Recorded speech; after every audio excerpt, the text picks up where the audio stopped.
김주찬 교수님 부탁드리겠습니다. 네, 안녕하십니까. 강원대학교 행정학과의 김주찬입니다.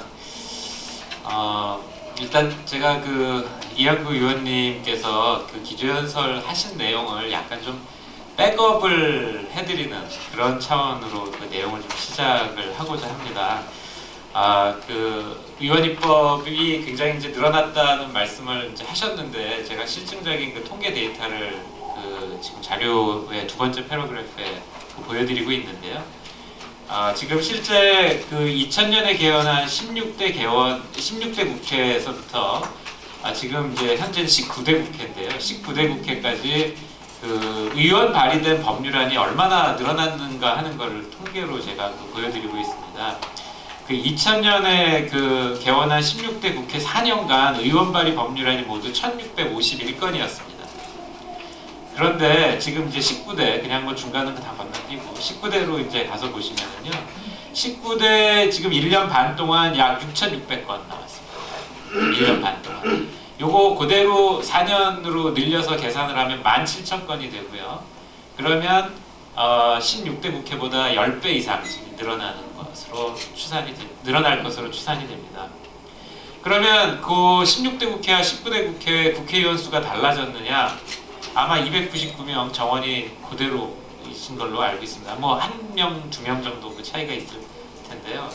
그러면 이 같은 수의 국회의원이 뭐 10배 늘어난 의회 법안을 심사를 한다고 하면 그 법안 심사가 제대로 되기가 어렵겠죠. 그때는 16대 국회는 한가했고 바빠서 못했고 19대는 한가해서 하실 수 있는 그런 것도 아니고, 일단 통계적으로 그렇습니다. 물론 이런 의원 발의 법률안이 국회에서 이제 모두 통과되는 건 아니고요. 상당한 경우는 이제 국회에서 폐기가 되는데요. 그래도 많이 반영이 되게 돼 있습니다. 어떻게 되어 있냐? 그것도 통계로 말씀을 드리면 19대 개원 이후에 지금 의원 발의 법률안이 모두 1000건 정도가 이제 처리가 완결이 되었습니다. 이 중 이제 가결되거나 수정 가결된 경우가 268건, 부결되거나 폐기 혹은 철회된 법률안은 108건입니다. 10%밖에 안 돼요. 나머지 한 600건 정도가 이제 대안 반영 폐기인데, 대안 반영 폐기라는 거는 일부의 내용이 이제 같이 합해져서 통과가 됐다, 이렇게 보시는 것이 맞겠습니다. 그러니까 상당히 이제 268건의 상당한 부분은 이제 같이 담겨져서 폐기가 됐다, 이렇게 보시면 됩니다. 그러니까 국회의 의원 입법이 굉장히 이제 중요해졌고 많아졌고 하는 그런 것을 저희가 알 수 있고요. 사실 이제 이렇게 의원 발의 법률안이 늘어났다라고 하는 것은 사실은 긍정적으로 평가할 만한 부분이 분명히 있습니다. 우리 사회의 여러 가지 문제들을 국회에서 다 이제 나서서 그 문제를 해결하기 위해서도 노력을 하는 건데, 이제 문제는 아까 기조 연설에서도 들으셨다시피 이제 질적 수준이 높아지고 있느냐 하는 이제 그런 부분입니다. 아까 한글 한자로 바꾸고 한자로 되어 있는 걸 한글로 바꾸고 이런 말씀하셨는데, 이런 것들도 있습니다. 예를 들면은 1,000만 원 벌금 내도록 되어 있는 걸 2,000만 원으로 올리는 겁니다. 그러면 이제 그것도 개정 법률안 이제 나와야 그게 되기 때문에 이제 그런 종류의 법안들도 많고요. 그런데 이제 더 좀 이제 심각하고 문제가 되는 거는 이제 예를 들면 이런 경우입니다. 그러니까 사회적 이슈가 되면은 막 이런저런 법률안들이 쏟아진다고 표현을 하셨는데, 조금 예를 들면 우리 사회에서 이제 심심찮게 일어나는 사고 중에 하나가 어린이 통학 시설과 관련된 사고들입니다. 어린이집 차량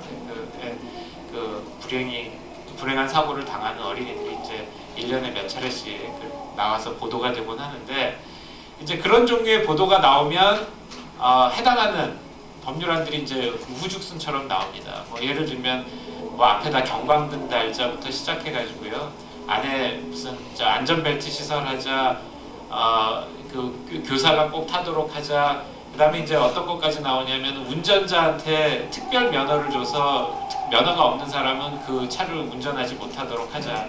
이 일경 보면 뭐 이거 하면은 조금 안전이 조금 이제 높아지지 않을까라는 일말의 기대를 할 수도 있는 것들이 있는데 그런 것들을 이제 다 하려다 보면은 사실은 어린이집 차량의 그 운영 자체가 굉장히 불가능해집니다. 그럼 이제 어떻게 되는 거냐면 어린이집에서 이거 다 이런 규제 다 우리가 해가지고는 차량 운영을 못한다 지금처럼 부모들한테 비용을 내도록 하던가 아니면 비용을 못 내겠으면 우리 더 이상 이런 차량 운영 안 하겠다. 이제 뭐 궁극적으로는 아마 이렇게 될 수밖에 없을 겁니다.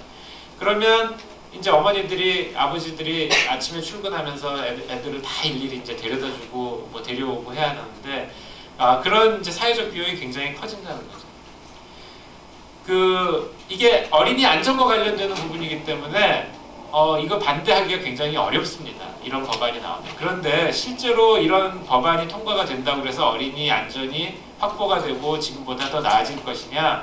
그건 굉장히 회의적이라는 거죠. 오히려 사실은 그 버스를 운영하시는 분들과 또 그 부모님들 또 교사들의 어떤 그 의식 수준이 이제 높아지고 이거에 대한 지속적인 어떤 관심, 사회적인 관심 이런 것들이 훨씬 더 그 문제를 해결하는데 도움이 될 것이다 이렇게 그 생각이 듭니다. 그래서 이런 그 규제 관련 법안은 사실은 이 굉장히 신중한 검토를 거쳐서 법안이 발의가 되어야 하는데요. 그에 반해서 현재 이제 의원 입법 단계에서는 이게 굉장히 약합니다. 제가 조사한 바에 의하면 19대 개원 이후 5월 31일까지 제출된 5천여 건의 의원 발의 법률안이 있습니다. 요거는 이제 제가 아까 그 기점이 좀 통계를 잡은 시점이 좀 달라서 그런데요. 이 중에서 이 5천여 건의 의원 발의 법률안 중에서 730건 정도가 규제를 중요한 정책 수단으로 삼고 있는 것으로 그렇게 제가 파악을 했습니다. 즉 다시 말씀드려서 의원 발의 법률안의 약 한 15% 정도는 규제 법안인데 규제 법안의 의미는 국민의 권리를 제한하거나 의무를 부과하는 것을 주요 내용으로 하는 법안이다 이렇게 말씀을 드릴 수가 있습니다. 규제하면 좋은 거 아니냐 이렇게 생각할 수도 있는데 규제하면 저희한테 의무가 생기는 거다라는 겁니다. 그런데 이게 왜 이게 문제가 되느냐? 재정 관련 법률안은요. 그러니까 이 예산이 뒷받침돼야 되는 법률안은 국회에서 법률안을 제출을 할 때 의원 입법인 경우에도 재정 추계를 해서 제출을 하도록 되어 있습니다. 이걸 하면 이게 비용이 얼마나 들고 이게 앞으로 재정 부담이 얼마나 되고 하는 거를 대략적인 추계를 하도록 되어 있는데 이 규제 입법인 경우에는 도대체 이걸 하면은 국민 개개인이 얼마나 많은 부담을 해야 되는지 전혀 알 수 있도록 되어 있지 않습니다. 아까 제가 어린이 차량 말씀드렸는데 예를 들면은 차량에 뭐 경광등 달고 새로운 안전시설하고 뭐하고 하면 상당한 비용이 들어갑니다. 사실은 지금도 법이 이미 있습니다. 그 법을 지키는데 뭐 몇백만 원 정도의 이제 비용이 들어간다고 제가 그렇게 얘기를 듣고 있는데요. 지금도 문제가 되는 거는 법에 현재도 있는 법을 제대로 지키지 못해서 생기는 문제지 사실은 법이 없어서 생기는 문제는 아니거든요. 그래서 자 다시 이제 본문으로 돌아가서 말씀을 드리면 저희가 이 730건의 법률안에 대해서 소위 얘기하는 이제 모니터링이라는 걸 한번 해봤습니다. 아까 이한구 의원님께서 이 체크리스트를 한번 해보면 어떻겠냐 이런 취지의 말씀을 하셨는데 이 모니터링도 역시 일종의 법안에 대한 약식 평가의 형식을 가지고 있습니다. 그래서 거기 보면 여러 가지 항목을 이제 저희가 점검을 하도록 그렇게 해봤는데요. 그 중에서 이제 제일 중요한 게 결국은 뭐냐면은 이 국가 개입의 필요성입니다. 정부 개입의 필요성. 즉 당면한 문제의 속성이나 심각성 등을 고려하면 규제의 신설을 통하여 국가가 개입하는 것이 타당한가? 어떤 법률안이 나오면 이런 관점에서 한번 평가를 해봤습니다. 여러 가지 항목 중에 특히 이 정부 개입의 정당성이 굉장히 이제 중요한 항목으로 저희가 보고 평가를 해봤습니다. 이제 이게 왜 필요하냐면 이게 정부의 개입이 없이도 장기적으로 시장이나 어떤 시민사회의 힘을 통해서 우리 문제가 해결이 될 수 있다면 굳이 정부가 규제라는 그 정부 규제라는 어떤 그 방법을 통해서 문제를 해결을 하지 말고 시민사회나 시장의 힘을 빌리는 것이 훨씬 낫지 않을까 하는 그런 그 생각을 해서입니다.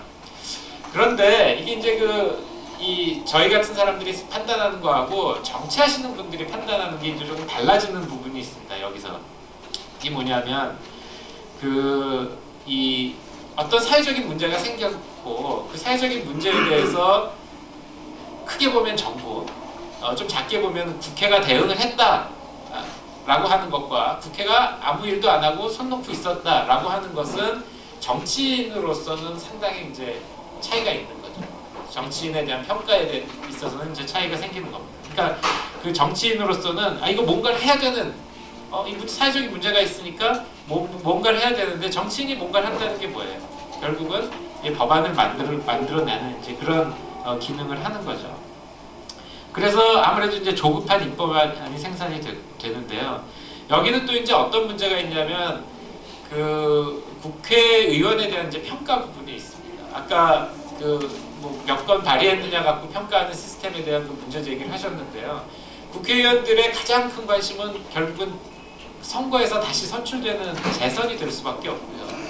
그러면 국회의원에 대한 평가는 4년 의정 활동에 대한 평가로 이루어질 수밖에 없습니다.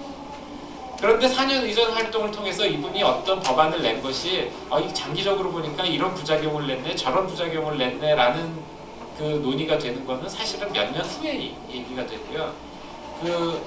두 번째 다시 이제 그 선거에 출마했을 때 중요한 거는 이분이 얼마나 많이 이제 법률안을 냈느냐 하는 그런 것이 될 수밖에 없기 때문에 이 정책 처방보다는 굉장히 가시적인 효과가 있어 보이는 그런 정책들을 선호할 수밖에 없고 그런 상황에서 시장과 국민에게 부담을 전가하는 규제가 정책 처방으로 선호될 수밖에 없지 않느냐 하는 것이 저희 학계의 일반적인 논의 중에 하나입니다. 제가 모니터링을 했다고 말씀드렸는데 모니터링의 결과 역시 이런 저희의 판단, 생각을 크게 크게 않았는데 규제 신설의 필요성과 정당성이라든가 규제 수단의 적절성 등의 항목이 크게 그렇게 좋지 않은 결과를 가져왔습니다. 표 1에 보시면 표에 보시면 의원 발의 규제 법률안 모니터링의 결과를 몇 가지를 보여드리고 있습니다. 저희가 730개 중에 비교적 최근에 했던 모니터링의 결과들을 보여드리고 있는데요. 전반적으로 모범적인 규제 법안 그래가지고 예를 들면은 결핵 환자에 대한 신고 의무자의 범위를 확대하고 관리를 강화하는 법안이 있습니다. 이제 이게 결핵이 최근에 다시 사회적 문제가 됐는데 이건 이제 다른 방식이 아니라 이 문제를 인지했을 때 관련 당국의 신고 의무를 지우는 이제 그런 법안으로서 그런 법안들 같은 경우는 이제 우리가 모범적인 꼭 필요한 규제 법안이라고 볼 수가 있겠다 이렇게 판단을 했습니다. 그런데 이제 전반적으로 문제가 제기되는 법안을 이제 몇 가지 제시를 하고 있는데 이제 첫 번째 것에 보면 정부가 지원을 하는 법정 단체에 대해서 사실상 정부가 통제가 가능한데도 불구하고 거기에 규제를 더해서 사실상 규제의 실익이 없겠다라고 판단한 법안도 있고요. 그 다음에 어린이와 청소년 시간대의 대부업 방송 광고 금지 같은 경우도 사실상 광고 금지의 규제의 효과가 전혀 있을 것 같지 않다 이런 판단을 했고요. 아까 경제민주화 법안에 대한 의문을 제기를 하셨는데 대형마트에 대한 의무 휴업일 지정과 선거일의 의무 휴업일화와 관련된 그런 법안들이 있습니다. 이런 법안들도 불합리하고 과도한 정치 입법으로 사실상 소비자는 없죠. 소비자의 선택권이 제한이 되는 그런 결과를 빚게 되는데 그런 문제들이 있습니다. 그 이외에 여러 가지 법안들이 나와 있습니다. 또 규제의 정당성이 의문인 법안에 관세청장이 신용카드 발행업자로부터 신용카드의 해외 사용을 통한 물품 구매 내역을 월별로 제출받도록 하는 게 되어 있습니다. 우리가 해외 가서 신용카드 구매하는 거를 관세청장이 일일이 들여다보겠다라는 그런 법안인데요. 이건 개인정보 보호의 차원에서도 이건 문제가 제기가 되어야 되지 않을까 이런 생각을 했습니다. 기타 굉장히 그 여러 가지 법안이 있는데 그 표의 내용으로 그 가름을 하도록 하겠습니다. 그러면 이제 이런 그 법안이 이 의회를 통해서 불리한 법안이 나오는 이유가 뭐냐? 그 여러 가지 이유가 있겠습니다만 아까 그 말씀드린 정치인의 어떤 그 이해관계 하는 측면도 있겠지만 또 한 가지는 입법 절차의 차이입니다. 아까 우회 입법 이라는 그 표현을 쓰셨는데요. 그 두 번째 표에 보시면 정부 법률안 입법 절차와 의원 발의 입법 절차의 그 차이를 보여드리고 있습니다. 특히 이제 문제가 되는 게 법률안의 준비 단계가 그 문제가 되는데요. 국회 상임위원회 심사 단계로 넘어가면 이때부터는 동일합니다. 그런데 이 앞에 정부 제출 법률안의 경우에는 각 부처가 법률안을 위반을 해서 관계부처 협의해서 그 다음에 규제 심사 받고 그 다음에 이제 차관회의, 국무회의 거쳐서 국회를 제출하는 9단계 그 절차가 있습니다. 이 절차를 밟는데 상당한 시간이 또 소요가 됩니다. 그런데 이제 의원 발의 법률안 같은 경우는 법률안을 위반을 해서 법제실에서 검토를 하고 그 다음에 법률안의 비용 추계 이것도 이제 필요한 경우에 한해서 하면 그 다음에 이제 상임위원회 상정이 되도록 되어 있는 절차입니다. 그러니까 굉장히 차이가 많죠. 그러니까 이 단계에서 의원 입법에 대해서는 상당히 졸속 부실로 이 심사 절차가 이루어질 그런 문제가 있다라고 생각을 하고 그동안 학회에서 문제를 꾸준히 제기를 해왔습니다. 그래서 이런 관점에서 이번에 그 제기된 국회법 개정안이 통과가 된다면 국회 입법 과정을 한 단계 업그레이드 할 수 있는 아주 중요한 그 계기가 될 수 있을 것으로 그렇게 기대를 합니다. 그런데 이제 저희가 한 가지 조금 이제 걱정 내지는 좀 이제 조심스러운 부분 중에 하나는 뭐냐면 이런 식의 그 절차를 거쳤으니 이건 이제 정당한 거 아니냐, 제대로 된 법률안인 거 아니냐, 이제 이렇게 되는 경우. 그러니까 오히려 이게 그 잘못 만드는 규제를 혹시 정당화하는 기재로 사용이 되지 않을까. 이거는 이제 굉장히 좀 조심스럽습니다. 그러니까 이게 규제 영향 분석과 같은 어떤 절차를 밟는 것 자체가 중요한 게 아니라 어떤 식의 얼마나 제대로 된 그 절차를 밟느냐 하는 것이 이제 굉장히 중요해질 것이고요. 또 한 가지는 조금 이제 정치적인 쟁점이 될 수 있는 규제 법안들이 있습니다. 아까 제가 말씀드린 이 대형 마트에 대한 영업일 규제 이런 거 이제 그럴 수 있는데요. 그러면 이게 누가 이 규제 영향 평가를 하느냐에 따라서 사실은 상당히 평가가 좀 달라질 소지가 또 좀 있습니다. 그래서 이런 경우에 복수회 혹은 그 국회에서 어떤 합의를 통해서 어떤 이 권위 있는 어떤 그 기관이 이에 대해서 조금 스타디를 해서 규제 영향 평가를 해서 규제 영향 분석을 해서 국회에 제출을 하면 국회에서 그것을 바탕으로 최종적인 의사결정을 하는 그런 절차가 필요하지 않을까 이렇게 해서 조금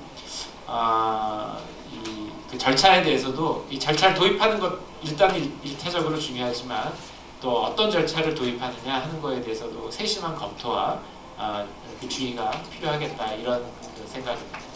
감사합니다.